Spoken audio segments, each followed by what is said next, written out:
anigu xamdi ahaan haddaan idin ku daro waxaan ka soo jeedaa beelaha la yidhaahdo waa la haybsooca ayaan ka soo jeedaa wiil bashaakna dhex marta wiilkaa muddo badan baanu isnaqaanay waanu isku wanaagsanayn kadib habeenada ka mida ayuu i weydiiyey qabiilkeed ka soo jeedaa ana kaman xishoona waan u sheegay waxaan ku idhi waxaan ahay gabadh gabooyaabaan ahay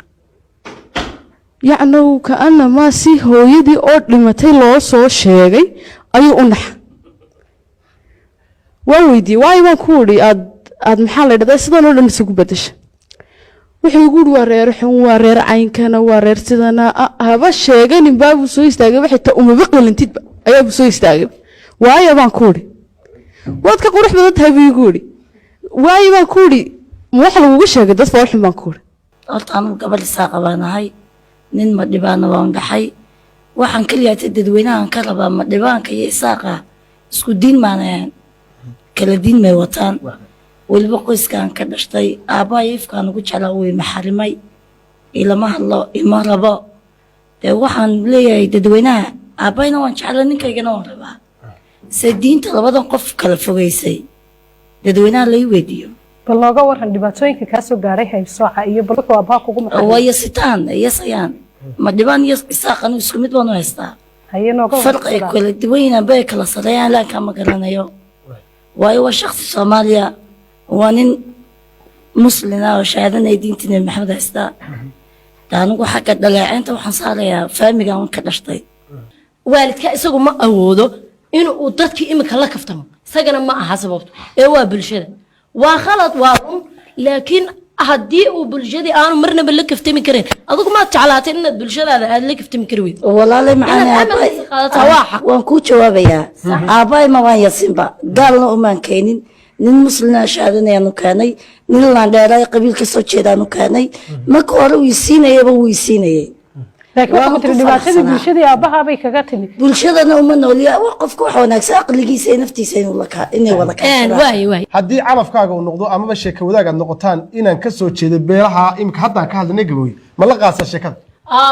waan la qaadan lahaa anigu waana jeclay laakiin sababta ah in ay waalidkii aan ku faraxsanayn marka aslan waalidkii meesha aan ku faraxsanayn ma gali farxadeedana ma raba ma danaynin hatta inaan ha ahaado inaan isaaqa ha ahaado waalidkii hadaan ku faraxsanayn anna ma doonin sax in qoys islaama oo ashahaadanaya in la dhisaa ma khalad ba mise waa sax okay su'aal kale in la dumiyo qoys islaama without reason bila sabab waliba ma sax mise khalad صحنا ما هقلنا ما لكن وحقلنا اوكي إير أكو أنا دمشت هذا الكيكة من إسلام من قرصدي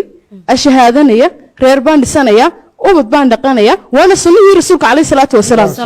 أبا هاي ديار روحه ويا هاي إنه دميو قيس كي سبب الله عليه سبب ودين كان ودي ذيانا مبتشر تبا سببته وجودي يا كان محيته وين كسر جتنا يا أباهي ها واي سؤال شو حكيت تاجنت يا شيخ محمد وحكيت تاجنت والد كاجو هدي وكو هذا قبل داسي كسر جد بيلها قبل كوما وقولي فر ميات فرصة مس أمر كوالد كاجو ودي سامي سؤال شو كتاجنت أمر كوالد ديدية أمر كوالد وإحنا لقى السوق قاضي لكن أنا وحنا كهل لينا هذا هيد أصلاً بقى وحنا ودوني جوركو hadduu waalidkaada kugu yiraahdo inantan iska daa waa inaad waalidka uga tanaasushid meeshay haysatay inantaas way ku saxan tahay baan leeyahay laakiin qodobkan waa laga soo saaraya yani xukunkii marka si la dhaho maaha sidiisu ku soconaya diinta waxyaalaba jirta laga soo saaro sabab sidaas wax u jiro haddana waxyaalaba jirta laga soo saaray waxyaalo ka weyn daraadid waa tani waxa weeyaan de qoys dhan يددن أو يسيو سبب تصل سوري ولقد كرمنا بالآدم بيرو وذيك صارتي إنما المؤمنين الأخوة بالله يرو شيخ وذيك صارتي وما وقتها ولا التنمى إن دينتي مسلم كون هاي هذا ما أقول سني مركا وحي كجسارة السجا إمام كيجيا السجا كتاب كهيا السجا دستور كي إلى هاي يقصد بهايا وحويا ورث الأنبياء وعلماء أي حلكي رسولك يا أصحابي تاجن وحي حل أردن الدين تينا كوكلو عن إما كبر ما أنت دويت قبل الصدوه ده اللي جه اللي جدي مساجدات كوضع هذا الشيء intaasoo 100 sannadood aniga tikoor baad igu hayseen diiniyan oo sharci ahayn maalin qura intaad isu soo taagtay mumbarka masaajidka dadka kama dhaadhicin waxaasi khalad bay inagu yihiin dadkaas waa dad muslina waa walaaladeen waxaad arkaysaa hablo Soomaaliyeed oo gaala guursatay waa seediga baad leedahay ninka gaalka gabadha qaba Soomaaliyeed keenanta waad ku faraxsan tahay